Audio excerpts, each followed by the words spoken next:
할렐루야. 함양제일교회 교회 여러분, 오늘도 하루 지내시느라 수고 많으셨습니다. 내일 우리가 읽게 될 성경은 호세아 1장에서 6장입니다. 예언서를 읽을 때 예언자가 쓰임받은 시대를 아는 것은 대단히 중요합니다. 이 예언자들은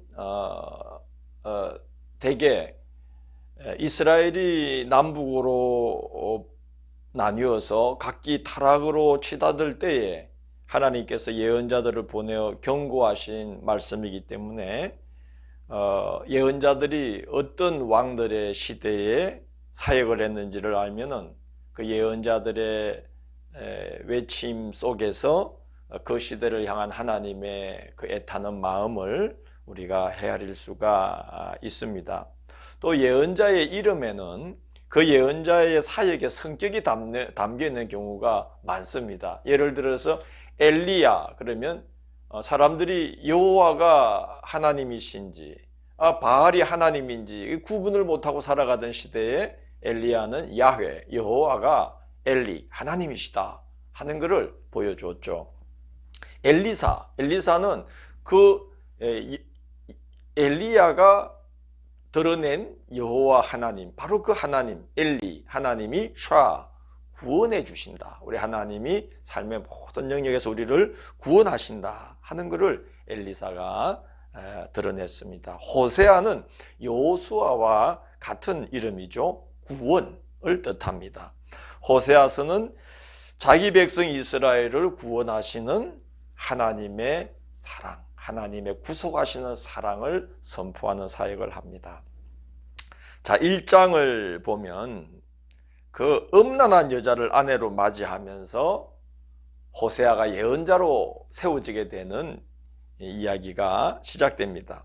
1절을 보면 그 시대가 나와 있죠. 우시아와 요담과 아하스와 히스기야가 이어 유다 왕이 된 시대, 곧 요아스의 아들 여로보암이 이스라엘 왕이 된 시대에 브에리의 아들 호세아에게 임한 여호와의 말씀이라 이렇게 되어 있습니다.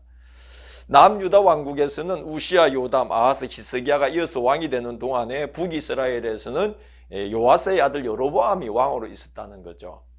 그 요아스의 아들 여로보암이라고 이름을 붙인 건 북이스라엘의 첫째 왕, 초대 왕 여로보암과 구분하기 위해서 요아스의 아들 여로보암이다. 그래서 여로보암 2세라고 주로 불리게 됩니다.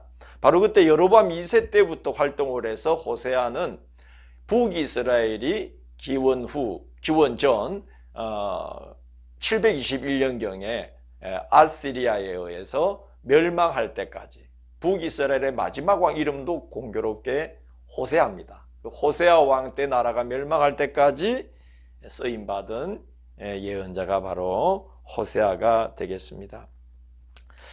이 시대는 말이죠. 여로보암 2세 시대가 어떠했는지는 아모스에 잘 기록되어 있습니다. 아모스는 호세아와 동시대에 이제 활동했던 선지자지요. 그 아모스는 주로 여로보암 2세 시대에 북이스라엘 백성들의 부패한 타락상을 기록을 했죠. 그래서 보면은 바산의 암소더라 그러면서 이제 북이스라엘의 여성들이 그 남편들에게 술 시중을 들게 하고 술을 사오게 하는 이런 거, 또 그 신발 한 켤레 값에 백성들이 팔려나가는, 백성이 백성의 종이 되어버리는 이런 타락상을 잘 이야기하고 있는데, 신앙적으로는 그 우상 숭배가 아주 심각했어요. 그래서 이제 호세아는 그 시대의 영적 타락을 이제 음란으로 간주하면서 여호와 하나님께로 돌아가야 한다고 호소하는 그런 이제 말씀을 전합니다. 호세아가 예언자로 부름을 받게 되는 그 시작이 2절에 나옵니다. 1장 2절. 여호와께서 처음 호세아에게 말씀하실 때 여호와께서 호세아에게 이르시되 너는 가서 음란한 여자를 맞이하여 음란한 자식들을 낳아라. 이 나라가 여호와를 떠나 크게 음란함이니라 하시니, 이렇게 기록이 되어 있습니다. 하나님께서 호세아에게 어느 날 아주 음란한 여자를 가서 아내로 맞이하라고 하셨어요. 왜냐하면 이스라엘이 그렇게 음란하기 때문이다. 그래서 그 이스라엘 하나님을 버리고 우상 숭배를 음란하게 섬기는 그 이스라엘을 바라보는 하나님의 마음이 어떠한지를 호세아가 이제 알게 하시려고 음란한 여인을 아내로 맞이하라. 그렇게 해서 호세아는 예언자의 길로 들어서게 됩니다. 그래서 이제 하나님의 경고의 메시지가 담긴 자식들을 낳게 됩니다. 첫째 아들을 낳는데 그 이름을 이스라엘로 지어라 하십니다. 왜냐하면 4절에 보면은 조금 후에 내가 이스라엘의 피를 예후의 집에 갚으며 그랬습니다. 하나님은 예후를 통해 아합의 집안을 멸절시키고자 하셨어요. 예후는 그 역할을 잘 감당했지만 그러나 예후는 거기에서 끝나지 않고 너무 많은 피를 이제 보게 됩니다. 폭력을 막 일삼았죠. 그래서 이제 남유다의 아시아와 그의 그 42명의 형제들을 막 죽여버리는 이런 일들도 하지 않습니까? 그래서 하나님께서 그 이스라엘에 쏟아졌던 그 피들을 예후의 집에 갚겠다 하는 말은 그 죄악상을 예후의 집에 갚을 것이고 또 예후의 집안으로 대변되는 이 북이스라엘을 하나님께서 심판하실 것이다 하는 이제 그 경고를 이제 그 첫째 아들 이름을 이스라엘로 짓게 하심으로 그 경고를 하십니다. 둘째는 딸을 낳습니다. 근데 하나님께서 이름을 루하마라 이렇게 지어라고 그럽니다. 6절에 나오죠. 이 로라는 말은 부정접두어입니다. 그러니까 아니라는 거지요. 아니라. 루하마는 그 긍휼히 여기다 하는 뜻이에요. 그러니까 루하마는 긍휼히 여기지 않겠다 하는 뜻입니다. 참 선지자하기 힘들죠, 그죠? 자식 놓고 좋은 이름 좀 짓고 싶은데 또 좋은 아내 맡고 싶은데 하나님께서 음란한 여자를 맞으라, 자식 아들을 낳았는데 뭐 이스라엘이라 해라, 그 피를 내가 갚겠다, 또 딸을 낳았는데 긍휼히 여기지 않겠다, 루하마라 지어라, 내가 절대 이스라엘을 긍휼히 여기지 않겠다 하는 하나님의 마음을 이제 백성들에게 전하는 거죠. 셋째 아들을 낳았는데 아마 아내가 너무 음란하다 보니까 이 호세아도 이 자식이 내 자식이 맞나 생각을 했을 텐데 하나님께서 그 아들 셋째로 낳은 아들 이름을 로암미라 지어라. 암미는 내 백성이라는 뜻이에요. 그러니까 로암미는 내 백성이 아니다 이런 뜻이죠. 그래서 이제 자식들을 낳으면서 이름을 그렇게 지으니까 사람들이 왜 이름을 그렇게 짓소 그러지 않았겠어요? 그럴 때 호세아는 아마도 백성들 앞에서 하나님의 지금 경고가 이러하다 하고 이제 하나님의 말씀을 전했던 것으로 생각이 됩니다. 1장 10절에서 2장 1절은 이렇게 보면은 그럼에도 불구하고 하나님께서 이 백성에게 마음을 돌이켜서 자기 백성 삼으시고 장차 긍휼히 여겨줄 것이다 하는 말씀을 또 앞날에 예언의 말씀을 해주십니다. 이게 또 호세아서의 중요한 주제이기도 합니다. 그럼에도 불구하고 그들의 그 죄악에도 불구하고 사랑하시는 하나님이 이제 호세아서의 증거가 되고 있죠. 2장은 그 이스라엘의 우상 숭배를 남편의 사랑을 음란으로 배반하고 갚아버리는 정신 나간 여인의 비유를 합니다. 이건 곧 하나님께 받은 것으로 우상을 섬기는 이스라엘의 모습을 이제 말씀을 하고 계신 거죠. 8절에 보면 하나님 이렇게 말씀하십니다. 2장 8절에 보면 곡식과 새 포도주와 기름은 내가 그에게 준 것이요 그들이 바알을 위하여 쓴 은과 금도 내가 그에게 더하여 준 것이거늘 그가 알지 못하도다 이렇게 말씀합니다. 무슨 말씀입니까? 은혜를 몰라도 너무나 모른다는 거죠. 2장 5절을 보면 이 여인이 남편에게 부족함 없이 사랑을 받고 보살핌을 받으면서도 나가서 바람을 필 때 문 남정네들이 손에 쥐어준 것들이 더 귀해 보였어요. 그래서 내가 그 남자들로 인해서 그들이 내게 내 떡과 내 물과 내 양털과 내 삶과 내 기름과 내 술들을 그들이 내게 준다 하면서 문남정네들에게로 자꾸 마음이 쏠리는 거예요. 그래서 이제 그들에게로 향하는 길들을 내가 가시로 다 막아서 결국은 본 남편을 귀히 여기며 본 남편에게로 돌아오게 하겠다라고 말씀을 합니다. 근데 그 길들을 다 막는다는 말은요, 이제 이스라엘이 하나님을 떠나서 얻고자 했던 것, 누리고자 했던 걸 하나님이 다 가로막고 그리고 거두어 가신다는 말씀이에요. 환수하신다. 하나님이 주신 것으로 우상을 섬기니까, 하나님의 은혜도 모르고 우상을 섬기니까 하나님이 주셨던 것들을 환수할 수밖에 없죠. 거두어 가신다는 겁니다. 그 중에 하나가 참 그 뭐 어떤 땅과 성읍과 이런 것만 거두어 가시는 게 아니고 2장 11절을 보면요, 참 무서운 말씀하죠. 내가 그의 모든 희락과 절기와 월삭과 안식일과 모든 명절을 폐하겠고 그랬어요. 이스라엘이 하나님의 전에서 예배를 드리며 하나님을 섬기며 즐기고 누렸던 그 희락의 날들, 그걸 다 환수하시겠다는 겁니다.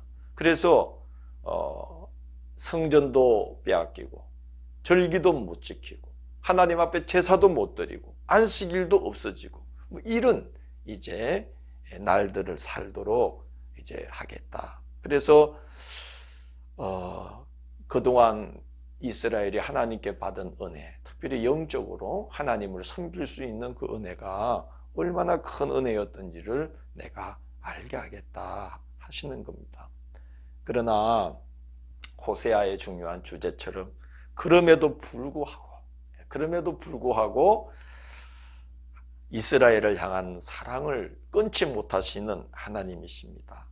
14절 보면요, 하나님께서 이스라엘에게 이런 사랑의 고백을 해요. 그러므로 보라, 내가 그를 타일러 그친들로 데리고 가서 말로 위로하고 그랬어요. 버려도 되는 여인인데 그친들로 가서, 이 말은 이제 그에게 환난을 주고 연단을 주고 주었던 것을 환수해서 그친들에 있게 하면서 거기서 하나님께서 속삭이고 깨닫게 하시면서 이제 깨닫게도 하시고 위로하신다는 말씀입니다. 고난 중에 연단하시면서 하나님께서 너 그러면 안 된다, 다시는 그러지 마 하고 깨닫게 하신다는 말씀이죠.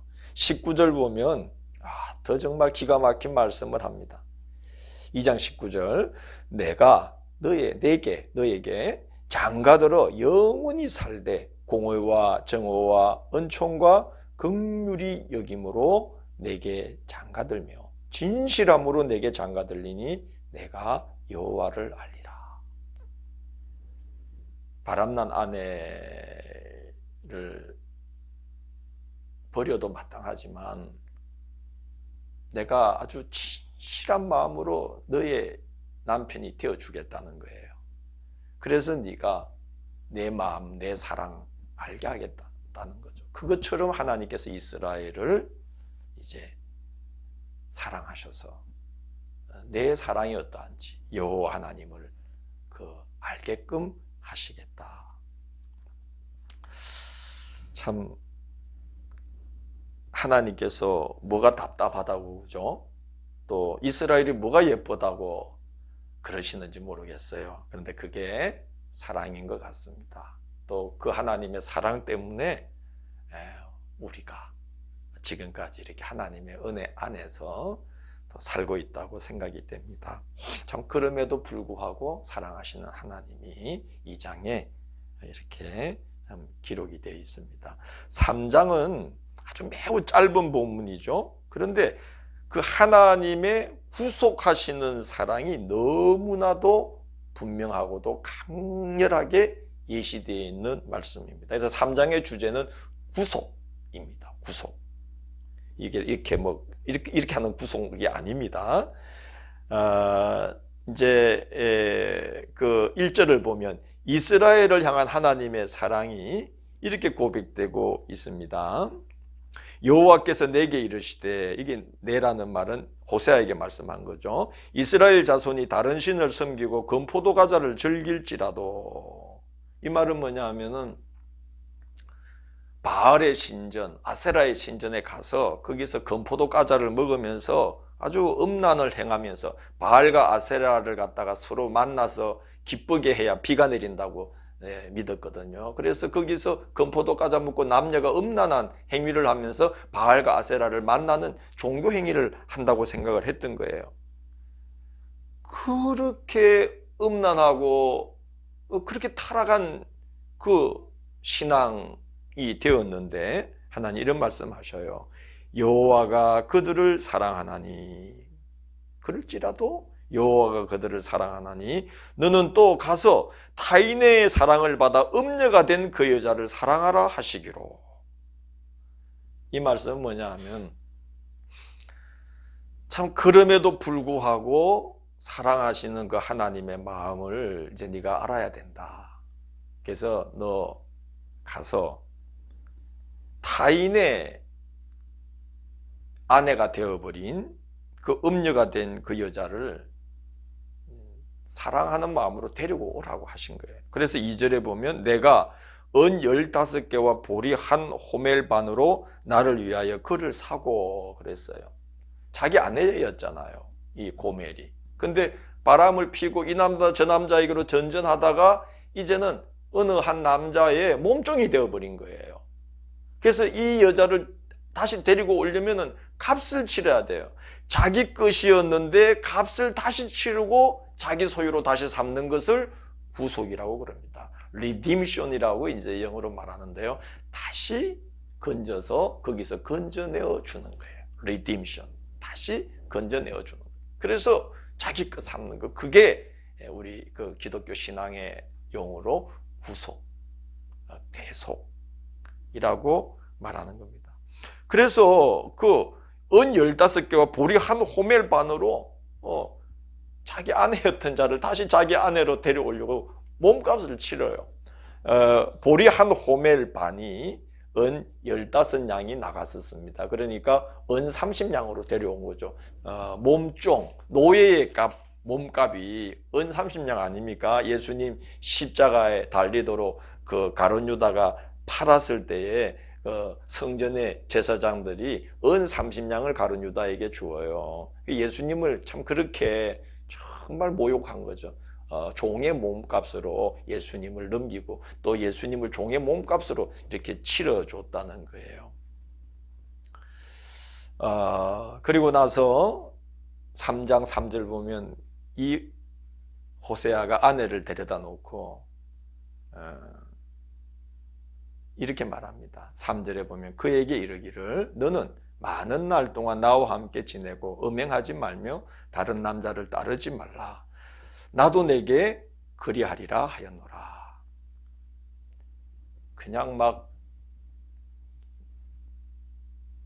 야단을 쳐도 모자랄 판인데 데려다 놓고 고멜에게 너 그러지 말고 이제는 나가지 말고 나랑 함께 있고 절대 음행하거나 다른 남자를 따르지 말라. 나도 너한테 아주 신실하게 너를 대하겠다. 이렇게 말하면서 고멜을 이렇게 위로하고 또 이렇게 자기 아내로 다시 맞아줍니다. 이 우리 기독교 신앙의 가장 중요한 그 사건이 우리를 구속해 주신 사건이죠. 하나님께서 그의 아들 예수 그리스도를 통해서 구속해 주신 사건. 이게 뭐 너무나 귀한 사건이고 그 사건 속에 바로 하나님의 사랑과 은혜가 들어있고 우리가 그걸 믿음으로 살아가는 거죠. 이 3장은 바로 그 구속의 은혜가 너무나 짧은 본문 안에 완전하고도 강렬하게 이렇게 증거가 되고 있습니다.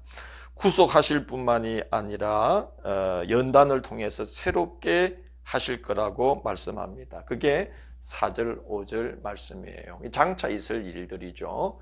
이스라엘 자손들이 많은 날 동안 왕도 없고 지도자도 없고 제사도 없고 주상도 없고 에봇도 없고 드라빔도 없이 지내다가 그 후에 이스라엘 자손이 돌아와서 그들의 하나님 여호와와 그들의 왕 다윗을 찾고 마지막 날에는 여호와를 경외함으로 여호와와 그의 은총으로 나아가리라 그랬습니다. 그래서 하나님께서 그들을 구속하실 뿐만 아니라 이스라엘을 연단을 통해서 여호와 하나님을 경외하고 그의 은총을 사모하는 자들로 다시 새롭게 하신다 하는 말씀을 합니다. 4장은요 아주 암담한 이스라엘의 영적 현실을 고발합니다. 자, 4장 1절 한번 보십시오. 이스라엘 자손들아 여호와의 말씀을 들으라. 여호와께서 이 땅 주민과 논쟁하시나니 이 땅에는 진실도 없고 인애도 없고 하나님을 아는 지식도 없고, 그러니까 선한 것은 하나도 없어요. 있는 건 뭐냐? 2절 오직 저주와 속임과 살인과 도둑질과 간음뿐이요 포하여 피가 피를 뒤엄이라. 그러니까 선한 건 하나도 없고 악한 것만 남아있는 그런 시대가 되어버렸다는 겁니다. 백성들의 악한 상태가 어느 정도였느냐? 4절에 보면요 그러나 어떤 사람이든지 다투지도 말며 책망하지도 말라. 왜? 이렇게 말씀합니다. 네 백성들이 제사장과 다투는 자처럼 되었음이니라. 제사장과 다툴 정도가 되었다는 것은 그 백성들이 이제 끝장을 본 거죠. 사람으로서. 이 제사장은 이스라엘 백성들에게 감히 고개를 들지 못할 대상이에요. 백성의 어른이므로 너희는 항상 그를 존경하여야 할지니라. 이렇게 레위기에 말씀되어 있거든요. 그래서 이스라엘 백성들에게 제사장은 정말 하나님을 대행하는 그런 자로서 이렇게 자리매김되어 있는데, 호세아 시대의 백성들은 백성들이 그냥 제사장과 다투는 그런 자들처럼 되어 버렸다는 겁니다. 그 심령이 얼마나 강팍해졌느냐 하는 거죠. 제사장들은 어떠했느냐? 6절을 한번 보십시오. 4장 6절 내 백성이 지식이 없으므로 망하는도다. 내가 지식을 버렸으니 나도 너를 버려 내 제사장이 되지 못하게 할 것이요 내가 내 하나님의 율법을 잊었으니 나도 내 자녀들을 잊어버리리라. 제사장들이 하나님의 율법을 잊어버렸어요. 하나님의 말씀을 연구하지도 않아요. 그래서 하나님의 제사장이 되지 못하도록 하나님이 이제 그들에게 그들의 직위를 박탈해버리겠다는 거예요. 7절 그들은 번성할수록 내게 범죄하니 내가 그들의 영화를 변하여 욕이 되게 하리라. 그 영광스러운 이 제사장들이 참 욕된 그런 자리에 있게 할 거다는 겁니다. 9절 보면요 8절 보면요 그들이 내 백성의 속죄 제물을 먹고 그 마음을 그들의 죄악에 두는도다. 이 말 뭡니까? 제사장들이 그냥 제물이나 그냥 받아 먹고 그냥 마음에 죄 짓는 것들만 생각하고 있었다는 거예요. 제사장이 그랬어야 되겠습니까? 그래서 9절 보면요 장차는 백성이나 제사장이나 동일함이라. 뭐 제사장이라고 더 나을 것이 없는 그런 상황이 되어버렸다는 거죠. 여러분이 얼마나 암담한 호세아의 시대에, 아모스 시대의 영적 상황이 얼마나 암담합니까? 사실은 경제적으로는 굉장히 호황기였어요. 왜냐하면은 이 북이스라엘의 여로보암 2세 때는 아수르 제국이 팽창을 하면서 북이스라엘과 접경을 하고 국경을 마주하고 있던 아람이 운신을 하지 못했어요. 그래서 북이스라엘을 침범하지를 못했어요. 그래서 일시적으로 굉장한 평화 시대가 이어졌어요. 그러다 보니까 사람들이 부요를 누리고 평화를 누리다 보니까 아주 그 아모스에 고발되어 있는 것처럼 사람들이 타락하고 호세아에서 고발하고 있는 것처럼 사람들이 하나님의 은혜를 망각하고 그렇게 평화를 주신 하나님의 그 은혜를 우상 숭배로 바꾸어버리는 이런 어처구니 없는 상황이 되고, 백성들이 그 강팍해져서 제사장들하고 그냥 다투기나 하고, 그리고 제사장들은 하나님의 말씀 보기를 꺼리고 율법 공부하기를 꺼리고 그냥 재물이나 받아먹고 맨날 마음에 악한 생각이나 하고, 그래서 결국은 백성이나 제사장이나 똑같은 자들이 되어버린 상태가 여로보암 2세의 시대로부터 호세아에 이르는, 호세아 왕 때에 이르는 이 멸망으로 치닫는 이 북이스라엘의 그 마지막 시대가 이제 그러했다 하는 것입니다. 5장은 가장 무서운 심판을 예고하죠. 가장 무서운 심판이 뭘까요? 길을 잃어버리는 겁니다. 이제 그 이야기를 합니다. 1절에 보면 너희가 미스바에 대하여 올무가 되며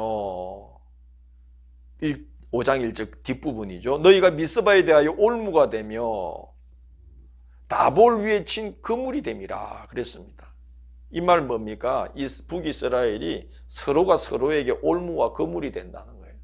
서로가 서로에게 힘이 되고 서로가 서로를 그죠 길을 밝혀주고 옳은 길로 인도해주고 이런 역사가 되어야 그 시대가 복이 있습니다. 근데 너희는 미스바에 대하여 올무가 되고 다볼 위에 친 그물이 되었다. 서로가 서로에게 그물이 되고 올무가 되어서 서로가 다 함정에 빠져버리는 시대가 되어버렸다는 거죠. 길을 잃어버린 겁니다. 4절을 보면 길을 잃어버린 것을 이렇게 표현합니다. 그들의 행위가 그들로 자기 하나님에게 돌아가지 못하게 하나니. 자기 하나님에게 돌아가지 못하게 하는 이 말 뭡니까? 길을 잃어버렸다는 거죠. 이는 음란한 마음이 그 속에 있어 여호와를 알지 못하는 까닭이라. 너무나 타락하고 부패한 데다가 우상 숭배에 또 빠져 있고 그래서 이제는 하나님을 아는 마음을 다 잃어버렸다는 거예요. 이게 가장 무서운 심판이죠. 길을 잃어버리고 하나님을 아는 마음도 없어지고 하나님을 알고자 하지도 아니하는 이게 얼마나 무서운 하나님의 백성에게는 얼마나 무서운 심판이겠습니까? 6절을 보면 그 현실을 정확하게 지적하십니다. 그들이 양떼와 소떼를 끌고 여호와를 찾으러 갈지라도 만나지 못할 것은 이미 그들에게서 떠나셨음이라 그랬습니다. 바알 신전에도 가고 아세라 신전에도 가고 그러다가 좀 답답하고 그러면 여호와도 한번 찾아볼까 하고 여호와의 전에 와서 그들이 양떼와 소떼를 번제 제물 제단에 올려서 제사를 드리면서 하나님의 위로를 받고자 하지만 그 하나님의 위로가 다 막히고 끊어져 버렸다는 거예요. 왜? 하나님이 이미 그들에게서 떠나버리셨기 때문에 그런 겁니다. 이게 얼마나 비참한 영적 현실인가. 그래서 우리가 하나님의 백성에게 제일 무서운 심판은 병나고 이런 거 아니고요.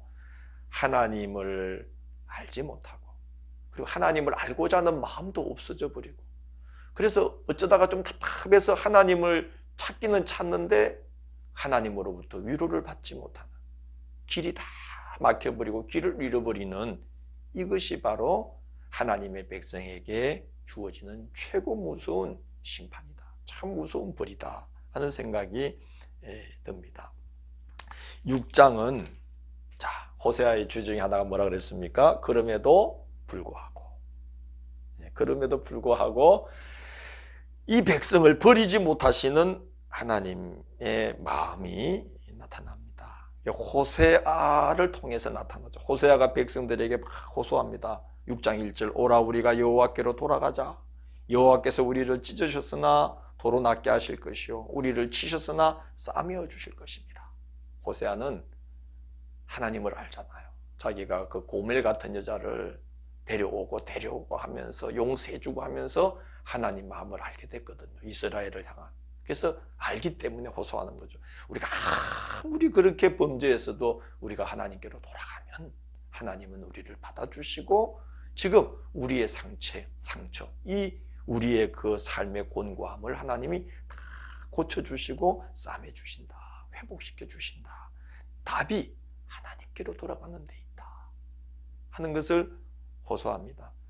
2절은요 하나님의 능력을 말씀합니다. 여호와께서 이틀 후에 우리를 살리시며 셋째 날에 우리를 일으키시리니 우리가 그의 앞에서 살리라. 하나님은 우리를 그렇게 사랑하실 뿐만 아니라 우리를 회복시키시는 능력이 있다는 거죠. 그걸 가장 강력하게 보여주신 게 마치 이 2절 말씀이 예수님의 부활을 예시하는 것 같죠. 이틀 후에 살리시고 셋째 날에는 일으켜 주신다. 그게 하나님의 능력이다. 그래서 하나님은 사랑이 충만하시고 능력이 충만하시다. 그러니까 지금이라도 그 하나님께 돌아가면 우리에게는 살 길이 열린다. 길이 열린다. 길을 찾을 수 있다. 그렇게 호세아가 호소합니다. 그러면서 3절에 보면 그러므로 우리가 여호와를 알자. 힘써 여호와를 알자. 그의 나타나심은 새벽빛같이 어김없나니 비와 같이 땅을 적시는 늦은 비와 같이 우리에게 임하시리라 하니라. 신실하신 하나님이시기 때문에 여호와를 알고자 하고 또 그를 힘써 찾으면은 그는 반드시 새벽빛이 어김없이 돋아나듯이 하나님 우리에게 은혜를 베푸신다는 거예요. 그리고 이른 비를 잃어버렸을지라도 땅을 적시는 늦은 비로 그 백성이 먹을 걸 얻게 하시는 늦은 비의 은혜, 땅을 적시는 늦은 비와 같이 우리에게 임하시리라. 늦은 비의 은혜를 베푸신다는 거죠. 우리가 예수님 비유에서 그죠? 그 오후 5시, 11, 11시에 품꾼으로 불러주시는 그 은혜 말이에요. 그 은혜, 늦은 비와 같이 우리에게 임해 주신다. 그러니까 하나님께로 돌아와야 된다. 6절을 보면 나는 인애를 원하고 제사를 원하지 아니하며 번제보다 하나님 아는 것을 원하노라. 하나님이 제사도 귀히 여기고 또 번제를 더 귀히 번제도 굉장히 귀히 여기지요. 그런데 하나님을 아는 그 마음, 그 하나님을 사랑하는 그 인애를 우리가 갖지 않고 그냥 와서 마음 클클할 때 우상도 섬기다가 바알도 섬기다가 그래 여호와도 또 한번 섬겨야지. 그분이 또 화내면 어떡해. 그리고 와서 그렇게 제사 드리는 거 하나님 원치 않는다 그거예요. 힘써 하나님을 알고 하나님을 사랑하고 그 하나님께 마음을 쏟으면 그 하나님이 그걸 원하고 계신다. 그러면 하나님은 어김없이 새벽빛같이 어김없이 비와 같이 땅을 적시는 늦은 비와 같이 어김없이 우리에게 임하셔서 우리를 회복시키신다 하는 것을 말씀합니다. 자, 오늘 이제 우리가 호세아서의 가장 중요한 주제 구속 또 여호와를 알아야 하는 것 그리고 그럼에도 불구하고 하나님 우리를 사랑하셔서 우리가 그에게로 마음을 돌이키고 힘써 그를 알고자 하면 하나님은 새벽빛같이 어김없이 또 늦은 비로 그 땅 백성을 먹이시는 그 늦은 비의 은혜를 어김없이 베푸시던 우리의 길을 열어주시고 하나님께로 가는 길을 밝히 비추어 주신다 하는 말씀을 하고 있습니다. 우리가 또 호세아와 같은 마음으로 또 우리가 하나님을 사랑하고 또 하나님의 사랑에 대해서 자꾸 무감각해지고 하나님을 멀리하는 이 땅의 백성들을 우리가 생각하면서 호세아 같은 심정으로 우리가 기도해주고 또 그들을 권면하고 그러면서 우리의 신앙의 길을 걸어가야 되겠다는 생각이 듭니다. 오늘 하루도 수고 많으셨고요. 주님과 함께 이 사랑의 주님 붙들고 주님 이 사랑의 품 안에서 큰 평강 가운데 또 이 밤을 편히 쉬시는 이 밤이 되기를 원합니다. 감사합니다. 평안한 밤 되세요.